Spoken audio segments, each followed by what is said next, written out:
19 dari 50 pendemo yang ditangkap akibat aksi tolak revisi Undang-Undang Pilkada ditetapkan menjadi tersangka. Mereka dijerat dengan pasal pengerusakan, kekerasan terhadap petugas, hingga penghinaan terhadap penguasa. Dilansir dari tribunnews.com, hal itu telah dikonfirmasi oleh Kabid Humas Polda Metro Jaya, Kombes Ade Arysyam Indradi pada Jumat 23 Agustus 2024. Menurutnya, penetapan tersangka pada 19 orang itu dilakukan Polda Metro Jaya setelah melakukan gelar perkara dan pemeriksaan terhadap 50 orang yang ditangkap.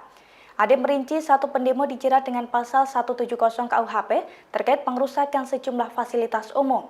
Sedangkan 18 lainnya dijerat dengan pasal 212 KUHP tentang kekerasan terhadap petugas atau pasal 214 KUHP tentang pengancaman.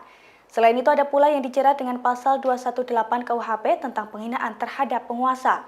Menurut Ade, saat aksi tolak revisi Undang-Undang Pilkada berlangsung, 18 pendemo tersebut melakukan tindak kekerasan secara bersama-sama. Selain itu, mereka juga tidak mengindahkan perintah aparat kepolisian untuk membubarkan diri saat proses penyampaian pendapat telah selesai. Sebaliknya, belasan orang tersebut justru melakukan perlawanan dengan menggunakan batu, kayu, hingga bambu.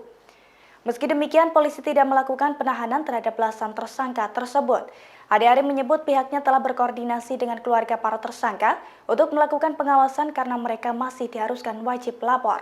Download Tribun X sekarang, menghadirkan lokal menjadi Indonesia.